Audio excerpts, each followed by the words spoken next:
आज विशेष आंदोलन करण्यामागे एकच आहे की केंद्र सरकार असो किंवा महाराष्ट्र शासन असो, ज्या विरोधी पक्षनेता आहे त्याला कसा डॅमेज करता येईल आणि डॅमेज करण्यासाठी CBI असेल, ED असेल याचा सरकारी यंत्रणेचा उपयोग करून आता येणाऱ्या लोकसभा आणि विधानसभेला जे विरोधक स्ट्रॉंग आहेत त्या विरोधकांना EDच्या आणि CBIच्या मार्फत दडपण्यासाठी ते केंद्र सरकार हे EDच्या मार्फत करत आहे आणि त्याचा निषेध म्हणून आम्ही सर्व राष्ट्रवादी पक्षाच्या वतीने आंदोलन करण्यात आलेलं आहे। आज हे निषेध आंदोलन करण्यात आलेलं आहे।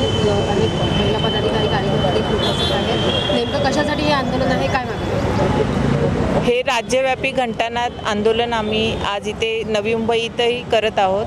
आमचे रोहितदादा पवार यांना EDच्या चौकशीला सामोरं जावं लागतंय। असेच जे आमचे सक्षम नेते आहेत जे सर्वसामान्य लोकांचा आवाज बनून पुढे येत आहेत, ह्या सर्वसामान्यांच्या हिताच्या प्रश्नांवर आवाज उठवत आहेत, त्यांना ED CBIची चौकशी लावून त्यांना अडकविण्याचा प्रयत्न होतोय आणि त्यांना पक्षबदल करण्याचा हेतू त्यांचा वेगळा आहे आणि जनतेचे जे प्रश्न आहेत ते बाजूला ठेवून ह्यांची सत्ता काबीज करायची। त्यासाठी त्यांना सर्व जे स्ट्रॉंग नेते आहेत आमचे त्यांना सगळ्यांना ED CBIच्या माध्यमातून अडकवून त्यांना बाजूला करायचं आणि आपली सत्ता काबीज करायचं एवढंच ध्येय त्यांच्या पुढे आहे। म्हणून हे सगळं चौकशीचं नाटक चालू आहे। त्यासाठी आज आम्ही सर्व आमचे राष्ट्रवादीचे कार्यकर्ते संपूर्ण महाराष्ट्रात हे प्रत्येक तालुक्यात आणि प्रत्येक जिल्ह्यात हे घंटानाद आंदोलन चालू केलेलं आहे।